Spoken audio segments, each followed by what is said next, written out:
Poland, September 1939. The German foe begins its ruthless march of conquest and sets the stage for World War II. Poland's 34 million inhabitants, crushed, scattered, and enslaved. Tens of thousands of square miles of territory shrink before the movement of lightning armored columns. Poland and the world learn the meaning of a grim new word, blitzkrieg. Here is shown the initiation of that phase of modern warfare. These pictures of the preparation for attack and later the actual combat were all made by German frontline cameramen. Therefore, they stress Nazi superiority. Success is unimpeded as Hitler's divisions move against outnumbered Polish defenders. Later, on other world battlefronts, the Allies are to destroy the myth of the invincibility of the Nazi armies. But this is Hitler at the peak of his armed might, and the record of a nation overrun in just days is of military as well as historical importance.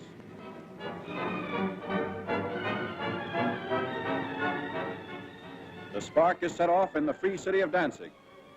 Nazi secret agents had long plotted the revolt against law and order. Germany called it liberation. The world knew that Danzig represented the ignition of the European powder keg, the excuse for Hitler's hordes to begin their destructive campaign of conquest. Here is the historic last stand of Danzig's loyal defenders. They're entrenched in the city's post office and under repeated fire of Nazi-trained militiamen.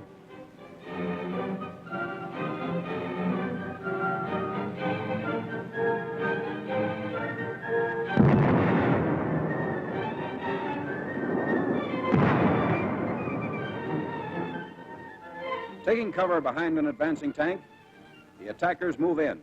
Gasoline is sprayed on the building, and its doom is sealed.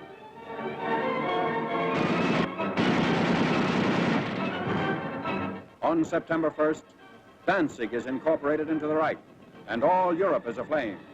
World War II is a reality. Nazi regulars move up. The Germans brazenly call it counterattack with pursuit.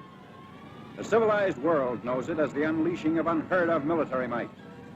With little to stand in their way, the Nazi divisions roar across the Polish countryside and reveal for the first time the machines and weapons that are to terrorize a freedom-loving people. Military observers see the Nazi lightning warfare as setting the style for modern battle. Only a well-devised counter-blitz can stem the flanking and pincer movements of the wily Germans. The motorcycles bring up machine gunners for the opening of the attack.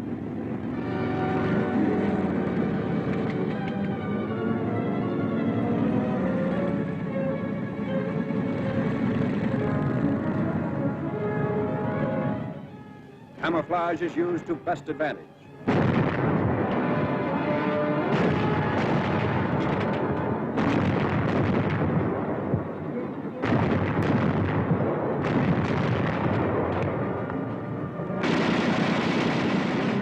Tanks speed the advance as a Polish town is about to fall.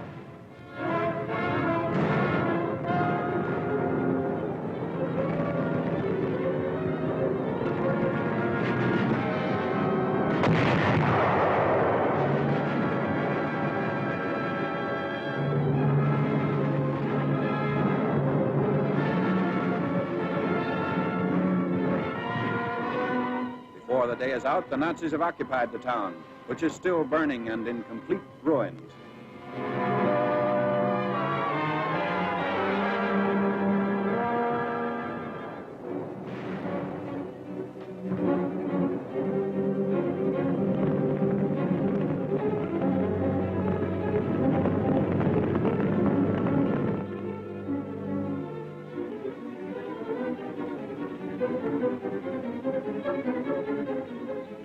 Wrecked equipment testifies to the Polish rout. There's no halt in the wrecked town.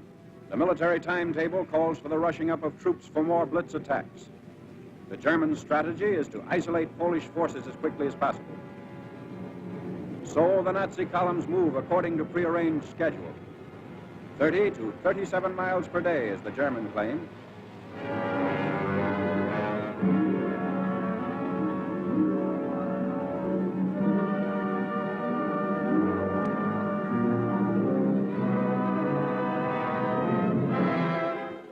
A strategic bridge across the Vistula River has been blown up by retreating Polish soldiers. But in their haste, they were unable to ensure its complete destruction. The enemy will be delayed, but temporary repair is not impossible for skilled mechanics to accomplish in fast time.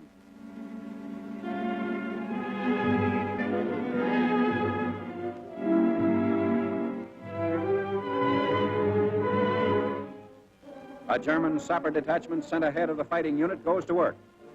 These men are trained to construct emergency roads as well as bridges.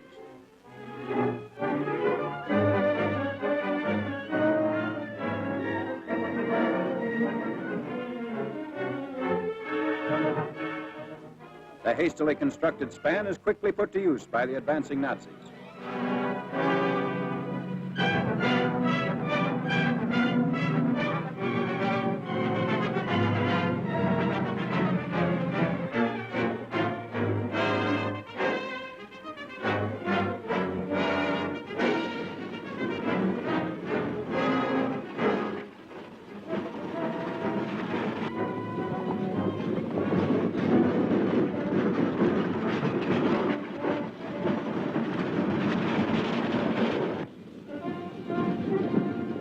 Many units don't even wait for the repairs. When bridges are scarce, shallow waters are forded.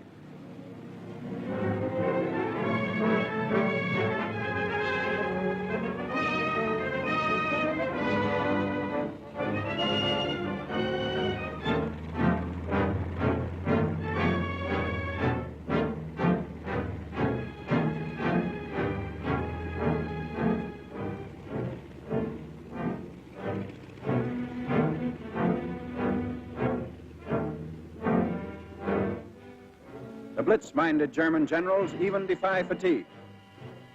Long lines of tired troops are kept moving against the Poles. The operation is based on the principle that contact, once made, should never be lost. Naps are snatched on the move.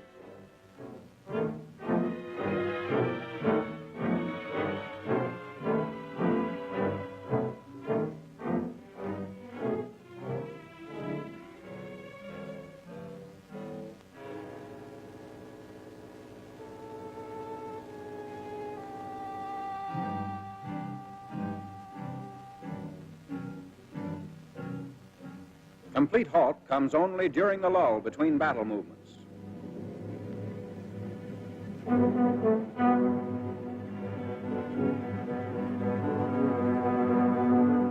At all times, weapons are kept clean and ready for instant use. This enemy of ours has mastered every technique necessary to the maintenance of efficient fighting contingents.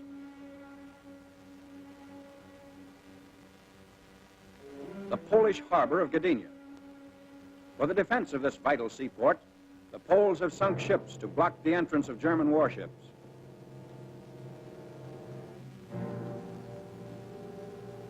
The Nazis direct their fire across the harbor.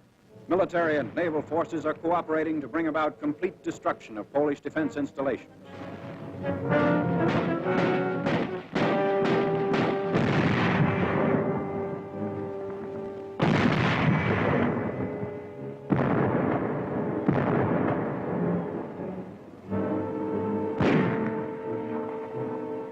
After a thorough bombardment, the outnumbered garrison of Gdynia surrenders.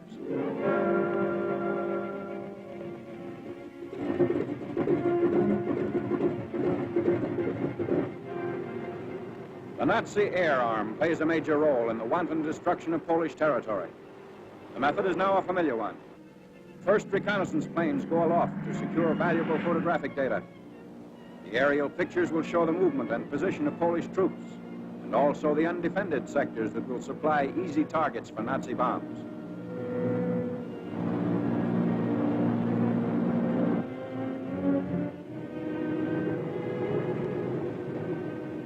Immediately on landing, valuable pictures are rushed to the field developing unit.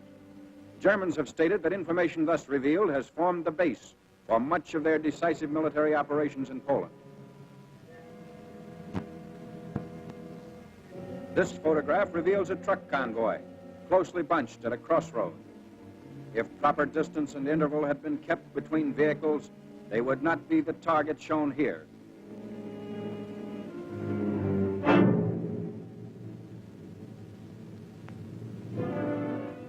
ground and Air Force raids are worked out with greater unity through the use of the aerial photographs.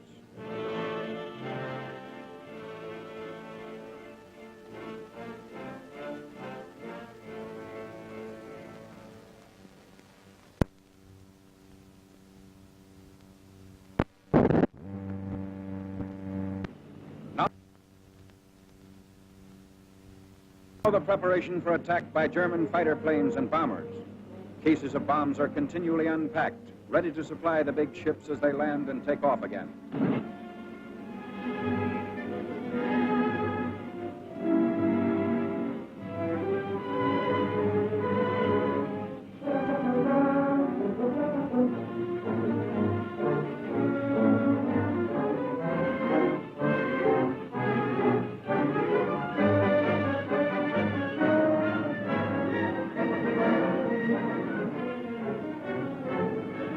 Wave after wave of destructive aircraft leaves the field. They are assigned to swarm ahead of the land armies and destroy complete fortifications, batteries, marching troops, railway junctions, and important highway links.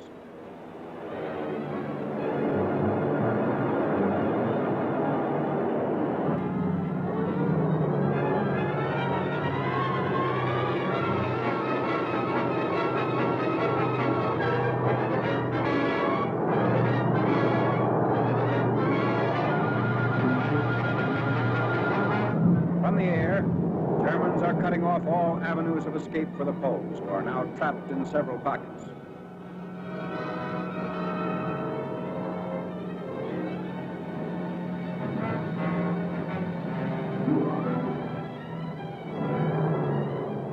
A Stuka dive bomber attacks an important railway junction. He swoops down thousands of feet before releasing his bombs.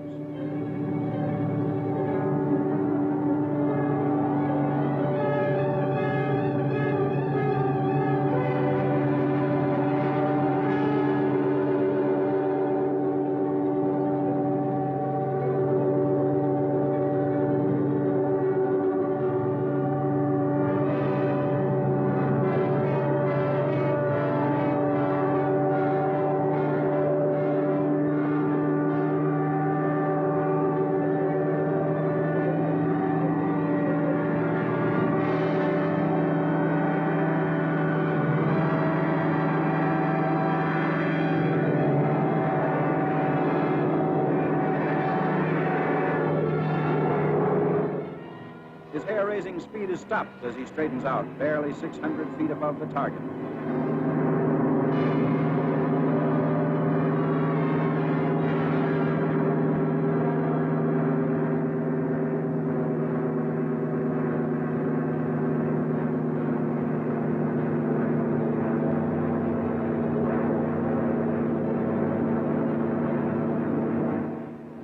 Polish anti-aircraft fire is not sufficient to hold off this winged enemy. An awful panorama of ruin spreads out below. Bridges and communications have been destroyed. The railroad at this point has been rendered useless.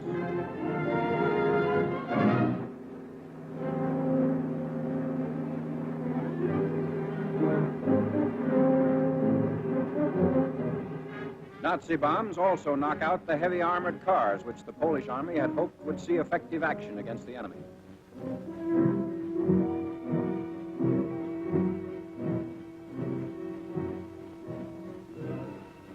The siege of Warsaw. The big attack begins 31 miles outside the capital. Shells are dropped into Warsaw without let-up as day by day the Nazis forge a tighter ring of steel around the almost helpless city.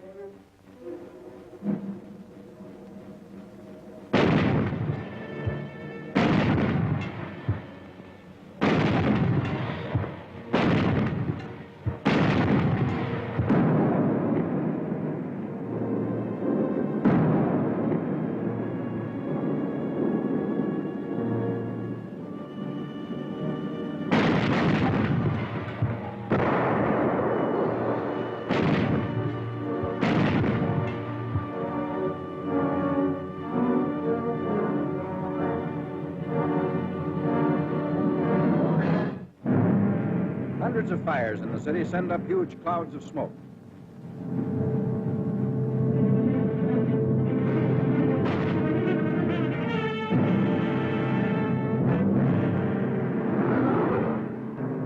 Warsaw is lost.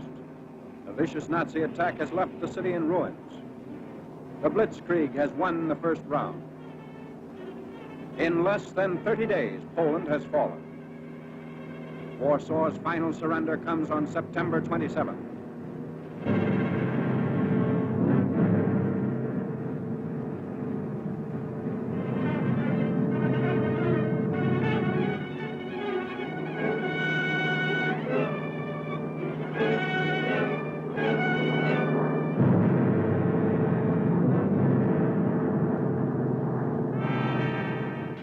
Even as the last shot is fired, the first of the conquerors are already within the city's boundaries.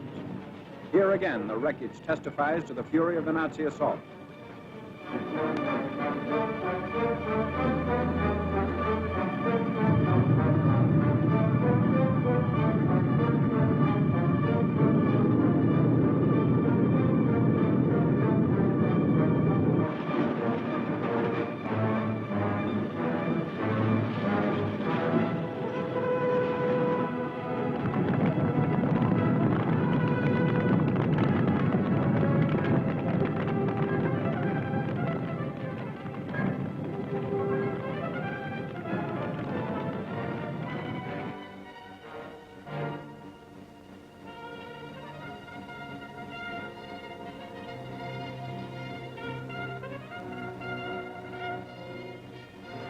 The occupation of Warsaw by the enemy is now complete.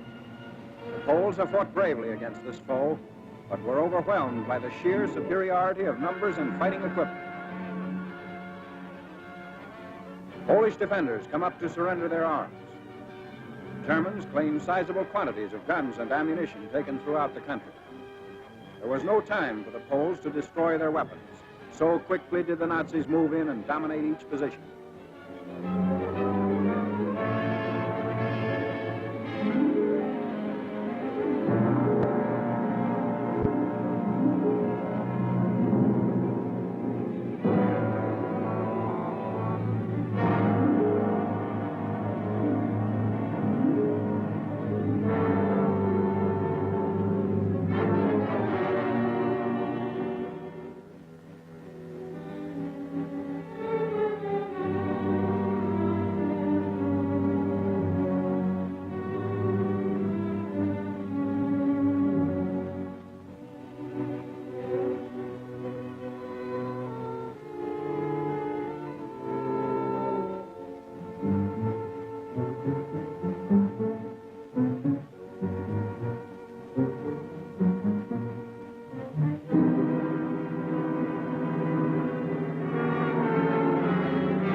Polish prisoners in long line.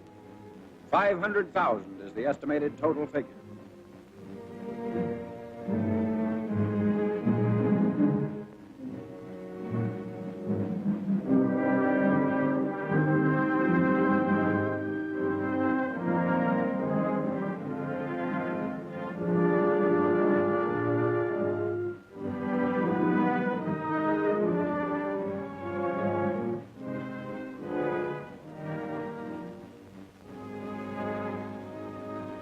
This was the challenge of conquest Hitler hurled at the universe.